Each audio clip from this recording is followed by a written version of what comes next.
President Trump on the attack again, this time over the release of a new secret tape from the former Apprentice star and former White House aide Omarosa. This time, the tape is of a phone call with President Trump himself, this after the Chief of Staff, John Kelly, fired her. Have a listen. Omarosa, what's going on? I just saw in the news that you're thinking about leaving. What happened? General Kelly came to me and said that you guys wanted me to leave. No, nobody even told me about it. Nobody. Wow. You know, they run a big operation, but I didn't know it. I didn't know that. Yeah. God damn it. I don't love you leaving at all. Well, the president acting surprised there. This is the second tape that Omarosa released while promoting her new book. The first triggered alarm with some national security experts after she recorded John Kelly firing her, and that firing taking place inside the secure Situation Room, an area where phones are never allowed or should never be allowed. And now Omarosa says that she is threatening to, quote, blow the whistle on what she calls White House corruption. CNN's White House correspondent Caitlin Collins joins me now. Omarosa, the president, they've had a close relationship for many years, going back to the reality TV days. Now Trump, as he often does when criticized or with former employees, he's criticizing her, attacking her. What reaction are you hearing today from the White House?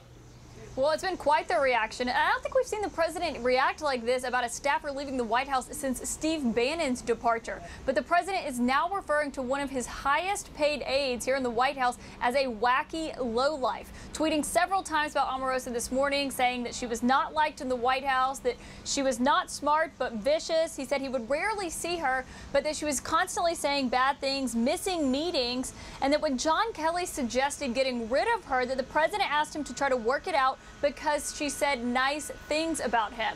Now, that last point is a remarkable one, Jim, because, of course, the president is essentially saying that he paid someone $179,000 of taxpayer money because they said nice things about him and praised him. But that's not all. The president also just tweeted a short while ago saying that Omarosa has already signed a non-disclosure agreement. That's something she talks about in the book, being offered to sign one after she left the White House. But the president seems to be referring to these non-disclosure agreements that we reported on back in March. You'll recall that the president insisted whenever he was first brought into the White House that his staffers sign NDAs. Now, he was told by several people that just simply wasn't feasible, but instead, White House counsel Don McGahn essentially finally relented and had this watered down, largely what was seen as unenforceable version of an NDA. The White House denied that the employees signed these, but the president seems to be confirming it there with his tweet. Now, all of this is going on, Jim, but also, of course, we have to keep in mind, we have sources telling CNN they're worried that it wasn't just Omarosa taping conversations in the White House, which could spell more trouble for this administration.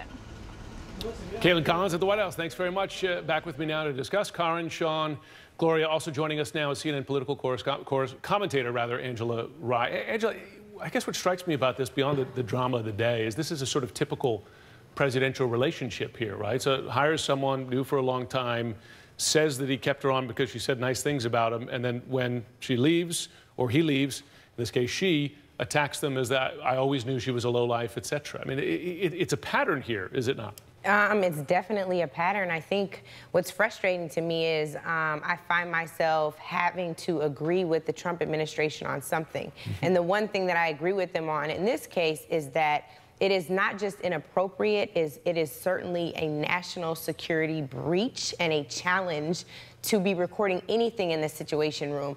I have a Homeland Security background, like you just know better.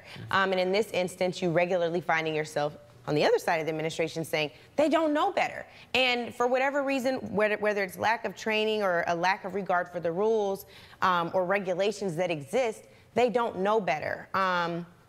But there still have to be repercussions for that. I think the other issue I have, frankly, is if Omarosa knew all of this when she went into the administration, which she did, then she should have never gone. I think the issue that I have with both Donald Trump and Omarosa is that they're playing with lives now. This is not The Apprentice, the remix is what I called it on Twitter. And we have to, at some point, have to say, you know what, enough is enough. This is now a distraction. How many times have we said that since the election? This is now a distraction, and it's putting us all in harm's way, and it's just time to stop. Gloria, as Caitlin was saying there, the White House itself is concerned that there are other tapes and that other staffers Why do people feel the need to tape conversations? Is it perhaps that they're concerned the president might lie about what was said in those conversations? First of all, I don't think they trust each other. And many of them probably don't trust the president himself. And if you're signing non-disclosure, non-disparagement clauses, maybe you want to do it to protect yourself to a certain degree. I think the level of paranoia is something we haven't ever seen in a White House. And what was John Kelly doing, taking her into the Situation Room to fire her, basically? I mean, you can fire someone somewhere else. It doesn't have to be there. And phones, as Angela is saying, everybody knows. You can't bring a phone into the Situation Room. You can in this Situation Room, but not in another. But you know, the point is that everything was handled badly. And the president now is obsessed with Omarosa, whom he told on that tape, I believe falsely, that he didn't know she was going to be fired because he didn't offer to rehire her. Did he? I don't love that you're leaving. Yeah, I didn't hear that. Even a gasp. There was some play acting in his reaction to that. So it's just all a mess. Sean, I have to ask you, you served many years in the intelligence community. We're a nation at war. We've got 2 ongoing wars. Russia is attacking our democracy. There are genuine national security risks. What does it mean for U.S. national security? How do U.S. adversaries look at an administration, the most powerful man in the world, where you have people taping each other, you have, apparently lies going back and forth, there is backstabbing, there's very public comments from the president on people who very recently served in very senior roles. Is that a threat to U.S. national security for outsiders to see this very public display of dysfunction? Look, our adversaries who collect information, who collect intelligence on the United States, look at an administration like this is divided against itself, an administration where there's all of this infighting, all of this distrust, and it is a treasure trove of potential information for our adversaries. It is a target of opportunity, and when we talk about taking these devices into the Situation Room, look, there's absolutely no doubt that there are national security implications here. And it's not for the reasons that people might think. Certainly it is the case that we are concerned about people potentially recording conversations and doing things like what Omarosa did. But these devices, these little supercomputers that we carry around with us, these are some of the most sought after and most aggressively pursued targets of our adversaries when it comes to gathering information. And so it's not just about protecting the conversations that are happening there, but it's also protecting all of the information that these things could potentially collect or broadcast because they're being taken in there. So in the national security space, as we look at this administration, there's a lot of concern about what people in this administration who get upset with this president, get upset with other people in the administration, what they might do in order to express that frustration and that anger, and how that might impact our national security. To be clear, and others have mentioned this to me before, a phone like this, a foreign intelligence service can turn it into a listening device. Can it absolutely. Without you knowing, and turn on the microphone? And absolutely. The reason that we put these phones in boxes outside of secure spaces is because we know that there's lots of software out there that will allow our adversaries to turn these into listening devices and collect all of that information. It's also the case that they don't even have to turn them into listening devices. These devices are always broadcasting information. And so if we're in there and we're sending emails based on what's happening in the meeting, all of that is information in transit, and it's all vulnerable to our adversaries. Karen, it appears that we may have caught the White House in a lie. Imagine that. If the president is tweeting that she signed an NDA, a non-disclosure agreement, but Caitlin Collins has said that the White House has denied repeatedly that staff were required to sign an NDA and that Don McGahn developed some sort of watered-down something. Regardless, the presidents think they signed an NDA. So who's telling the truth?